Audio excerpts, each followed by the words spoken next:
Hello students, today we will start part 12 of chapter Light for the class 10. In my last video we have done what is the refraction phenomena and what is the refractive index of any medium, relative refractive index and the absolute refractive index, and then हमने किए थे कि illustration of the refraction phenomena in our daily life. ठीक है, कुछ example हमने लिए थे. आज हम करेंगे refraction through the glass slab. Okay, तो if you have not seen my last video then go through the link in description box. Okay, let us start part 12, refraction of light. For this we consider a glass slab A, B, C, D. ठीक है, हमने ये एक glass slab ले ली. ये जो light रे है आपको दिखाई दे रही है, इसको मैं नेम दे देती हूं O. This point is P. ठीक है, incident light ray incident at the point P on the glass surface AB. ठीक है, ग्लास सरफेस के AB फेस पर ये इंसिडेंट हुई. ठीक है, at an angle I1 angle पर इंसिडेंट हुई. अब उसके बाद क्या होगा, it goes into the glass slab. ये ग्लास स्लैब में आ जाएगी. ये आपका हुआ फर्स्ट मीडियम, ये आपका हुआ सेकंड मीडियम. राइट, ये हमने ले लिया सपोज रेयरर मीडियम, और ये हमने ग्लास स्लैब क्या होगा आपका डेंसर मीडियम. कैसा मीडियम? Denser medium. ठीक है, यहां हमने कंसिडर कर ली कि जो ये रेयरर मीडियम है, फर्स्ट मीडियम, ये कैसा मीडियम है आपका? एयर का. तो इसका रिफ्रैक्टिव इंडेक्स क्या होगा? 1, क्योंकि हमने लास्ट लेक्चर में किया था कि रिफ्रैक्टिव इंडेक्स ऑफ एयर क्या होता है? 1 होता है. Right student? ठीक है, अब हम करते हैं. उसके बाद P पॉइंट पर आपका रिफ्रैक्शन फिनोमिना हुआ. ठीक है, अब आपकी जो लाइट रे है वो रेयरर मीडियम से वो डेंसर मीडियम में जा रही है. तो इसका मतलब लाइट किस तरफ बैंड होगी? टुवर्ड दी नॉर्मल बैंड हो जाएगी. राइट, ठीक है. तो इसकी डायरेक्शन इनिशियली क्या थी? ये जो मैंने डॉट डॉट से दिखाई हुई है. But due to the deviation of its path, या आप कह सकते हैं due to the refraction phenomena, it bend toward the normal and it makes R1 angle. ठीक है, तो R1 एंगल कौन सा है आपका? ये है आपका रिफ्रैक्टेड एंगल. किस पॉइंट पर? P पॉइंट पर. तो यहां हम लिख देते हैं eight point P angle I1, ये आपका क्या है? Incident angle.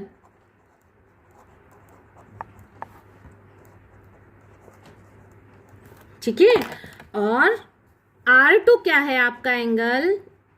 Sorry, R1 angle क्या है आपका? Refracted angle. ठीक है, कहां बात कर रहे हैं अब हम? ये एट पॉइंट P के. ठीक है, एट पॉइंट P पर हम लोग बात कर रहे हैं. ठीक है, पॉइंट P पर आपके इंसिडेंट एंगल और R1 एंगल.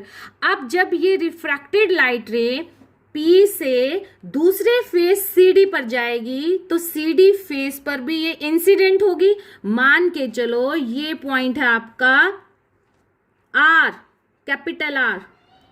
ठीक है, तो इसका मतलब R पॉइंट पर फिर से क्या होगा? रिफ्रैक्शन, क्योंकि मीडियम क्या हो रहा है आपका? चेंज हो रहा है. और जब भी मीडियम चेंज होता है तो फिनोमिना कौन सा होता है? Refraction of light. ठीक है, तो R पॉइंट पर आपका इंसिडेंट एंगल हो गया I2.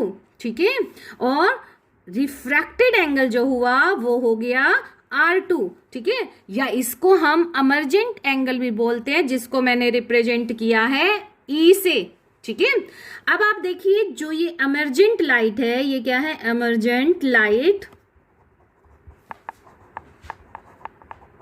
ठीक है, ये इनिशियली जो इंसिडेंट रे की डायरेक्शन थी उसके क्या आ रही है? पैरेलल आ रही है. ठीक है, तो हम यहां पर आप लिख भी सकते हैं कि जो आपकी इमर्जेंट लाइट होती है वो parallel to initial incident ray, ठीक है। इनिशियली इंसिडेंट रे के क्या होगी, वो पैरेलल होगी। आ रही है समझ आप सबको? ओके, तो एट पॉइंट आर पर देखते हैं हमारा एंगल ऑफ इंसिडेंस क्या था और एंगल ऑफ रिफ्रैक्शन क्या था हमारा। तो यहां लिखिए एट पॉइंट आर पॉइंट पर, ठीक है। I2 क्या है आपके पास, incidence angle,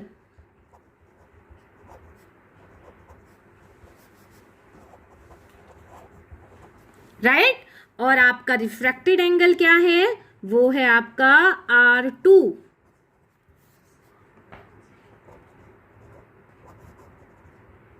refracted angle, right student?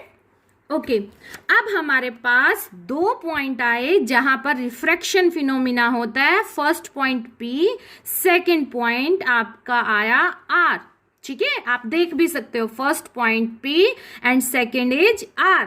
Okay, तो अब हम इन दोनों पॉइंट्स पे स्नेल्स लॉ लगाएंगे। स्नेल्स लॉ याद है सबको? स्नेल्स लॉ क्या था, sine of incident angle divide by में sine of refracted angle, it is equal to relative refractive index of medium second to 1, ठीक है। तो हमारे पास अकॉर्डिंग टू स्नेल्स लॉ हम लिखेंगे अकॉर्डिंग टू स्नेल्स लॉ, ठीक है। वो क्या होता है, N/1 sine I divide by में साइन ऑफ R, ठीक है। और ये N/1 इसको अगर मुझे एब्सोल्यूट रिफ्रैक्टिव इंडेक्स में कन्वर्ट करना है तो ये क्या आ जाएगा, N2 डिवाइड बाय में N1, ठीक है। अब ये स्नेल्स लॉ हम लोग P पॉइंट पर भी लगाएंगे और R पॉइंट पर भी लगाएंगे। तो एट पॉइंट P देखिए, एट पॉइंट P, ठीक है, ये आपके पास एयर मीडियम, ये आपके पास ग्लास का डेंसर मीडियम, ठीक है। तो यहां पर आपके पास जो रिफ्रैक्टिव इंडेक्स कैसे लिखेंगे आप, लाइट रे कहां से कहां ट्रेवल कर रही है, एयर से ग्लास में, ठीक है। तो यहां पर GA, ठीक है, ये इक्वल होगा आपका NG डिवाइड बाय में NA, राइट। यहां तक सबको क्लियर, ठीक है। ये किसके इक्वल होगा, साइन ऑफ इंसिडेंट एंगल। अब यहां पर इंसिडेंट एंगल कितना है, I1, यहां पर कितना है इंसिडेंट एंगल, I1। तो यहां क्या आ जाएगा आपके पास, sine of I1 divide by में, ये देखिए sine of R2, sine of R। तो sine of R means refracted angle का साइन। तो P पॉइंट पर आपके पास जो रिफ्रैक्टेड एंगल है वो कितना है, R1। तो यहां क्या हो गया, साइन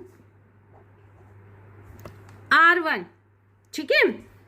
अब जो एयर का रिफ्रैक्टिव इंडेक्स है वो क्या होता है आपके पास, 1 होता है। वो मैंने पहले ऊपर लिखा भी है कि एयर का रिफ्रैक्टिव इंडेक्स क्या होता है, 1 होता है। तो NA की वैल्यू क्या चली गई आपके पास, क्या चली गई, 1, ठीक है। तो NGA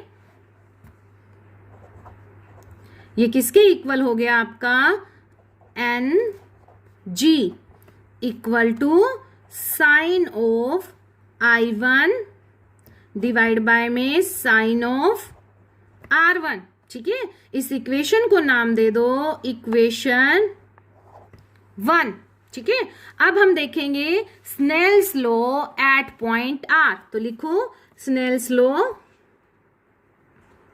एट पॉइंट R, ठीक है। एट पॉइंट R पर देखिए अब अब आपकी जो लाइट रे है ये आपकी रिफ्रैक्टेड लाइट रे, ये आपकी यहाँ आर से एमर्जेंट लाइट रे, ठीक है, इसको ट्रांसमिटेड लाइट रे भी बोला जाता है, ठीक है, ट्रांसमिटेड लाइट रे। तो यहाँ पर आपके पास जो इंसिडेंट एंगल है वो कितना I2, और जो आपका रिफ्रैक्टेड एंगल है वो क्या हुआ आपका R2, ठीक है। R पॉइंट पर जो ये रिफ्रैक्टेड लाइट रे है ये डेंसर से रेयरर मीडियम में आ रही है, तो इसका मतलब ये कैसे डेविएट होगी अपने पाथ से, it go away from the normal, ठीक है। तो ये जानी चाहिए थी, सपोज करो ऐसे ऐसे, बट ये go away from the normal गई, क्यों, due to the refraction phenomena from denser to rarer medium, right student. तो यहां पर स्नेल्स लॉ लगाते हैं हम। अब लाइट रे आपकी ग्लास से किस में जा रही है, एयर में जा रही है, तो यहां पर आप लोग जो रिलेटिव रिफ्रैक्टिव इंडेक्स लिखेंगे वो कैसे लिखेंगे, NAG, ठीक है। और NAG क्या हुआ आपके पास, NA डिवाइड बाय में NG, और ये आपका क्या हुआ, sine of incident angle, sine of incident angle R पर I2, तो ये क्या हो गया, साइन I2 डिवाइड बाय में sine of refracted angle, refractive angle कितना है आपका R2, ठीक है। तो यहां पर साइन ऑफ R2, ये इक्वेशन आपके पास हो गई 2, ठीक है।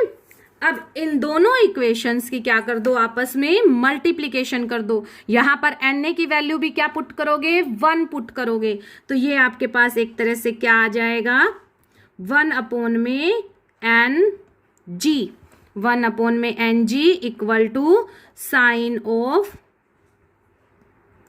I2 डिवाइड बाय में साइन ऑफ, तो ये क्या है आपके पास, साइन I2 डिवाइड बाय में साइन ऑफ R2, ये इक्वेशन 2, इसको लिख दीजिए। सो NAG क्या आया अब आपके पास, 1 में NG equal to sine of I2 divide by में साइन ऑफ R2। अब इक्वेशन 1 और इक्वेशन 2 की आपस में क्या कर दो, मल्टीप्लीकेशन, ठीक है। इन दोनों की अगर हम मल्टीप्लीकेशन करेंगे तो हमारे पास क्या आएगा, तो हमने यहाँ पर मल्टीप्लीकेशन कर दी दोनों इक्वेशंस की, तो हमारे पास क्या आया, NGA इंटू में NAG equal to 1/NG into में NG अपॉन में 1 equal to sine of I1 upon में साइन ऑफ R1 इंटू में sine of I2 divide by में साइन ऑफ R2, ठीक है। NG से NG को कैंसिल कर दो, ठीक है। तो आपका लेफ्ट हैंड साइड में क्या बचा, 1 बचा, ठीक है, और राइट हैंड साइड आपकी सेम। अब उसके बाद जो ये था इसको क्या ले जाओ, इस साइड लेफ्ट हैंड साइड में ले जाओ, इसको भी लेके जा सकते हो, ठीक है, आपकी इच्छा, आप किसको लेके जाएंगे, ठीक है। साइन ऑफ R2, ठीक है, डिवाइड बाय में साइन ऑफ I2 आ जाएगा, क्योंकि ये इधर आकर क्या हो जाएगा, रिवर्स हो जाएगा, equal to sine of I1 upon में साइन ऑफ R1, ठीक है। अब इसमें देखो जो नीचे की तरफ आपका I2 और R1 है। अब मैं लास्ट जो हमने पेज पे किया था, ये देखिए यहाँ पर R1 और ये I2 एंगल, ये किन लाइंस के बीच में बना है, ये इन 2 नॉर्मल्स के बीच में बना है, N1 और N2 के बीच में एंगल बना हुआ है। ये देखिए N1 और N2 क्या है, ये 2 पैरेलल लाइंस हैं, तो ये आपके एंगल जो R1 है और I2 है ये कैसे एंगल हो गए, आपके अल्टरनेट एंगल हो गए, ठीक है। तो अल्टरनेट एंगल कैसे होते हैं, इक्वल होते हैं आपस में, ठीक है। तो इनको इक्वल पुट कर दीजिए। So I2 equal to R1, reason लिखेंगे अल्टरनेट एंगल,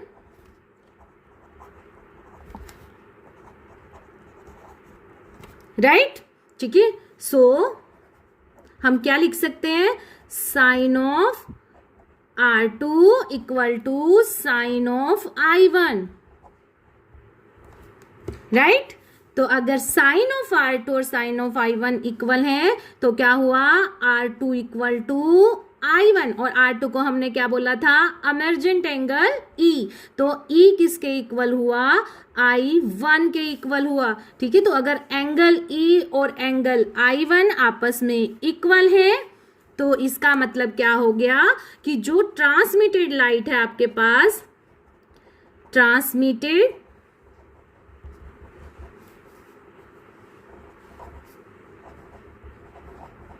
लाइट, और जिसको हमने इमर्जेंट लाइट भी बोला है, इमर्जेंट लाइट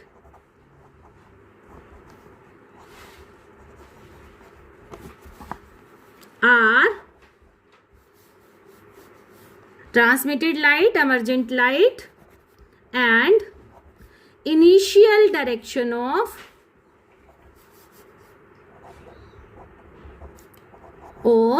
incident light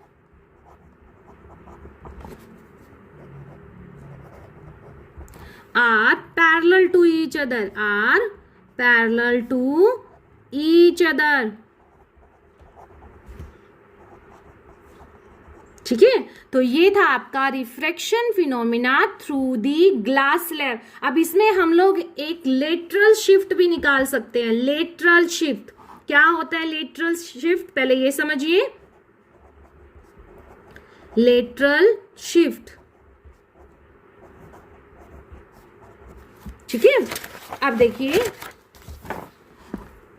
यहां पर आपकी जो इंसिडेंट लाइट रे की डायरेक्शन थी वो ये थी, इमर्जेंट लाइट आपकी यहां से निकल के आई, तो इन दोनों लाइट्स में आपस में कुछ सेपरेशन है। ठीक है, तो इनके परपेंडिकुलर सेपरेशन को ही क्या बोला गया है, लेटरल शिफ्ट। इसका मतलब जो इमर्जेंट लाइट रे है वो इनिशियली लाइट रे डायरेक्शन से कुछ शिफ्ट हो गई है। ठीक है, और जो ये परपेंडिकुलर सेपरेशन होगा ये क्या होगा, इनका लेटरल शिफ्ट। सपोज करो हमने आर से इंसिडेंट लाइट रे डायरेक्शन पर परपेंडिकुलर ड्रॉ कर दिया, ये पॉइंट है आपके पास एम, तो R M perpendicular to incident light ray direction, और ये साथ में हमें क्या दे रहा है, perpendicular separation between the incident light and the emergent light. तो आर में आर एम क्या है आपका, लेटरल शिफ्ट। ठीक है, that is the R M.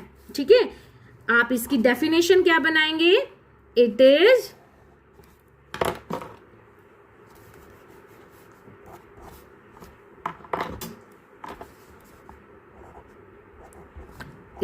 Is perpendicular separation between incident ray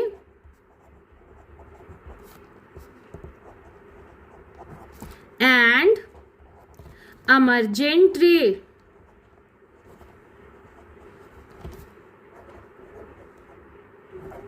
ठीक है, तो ये आपका यहां पर फिनिश होता है refraction of light through the glass slab.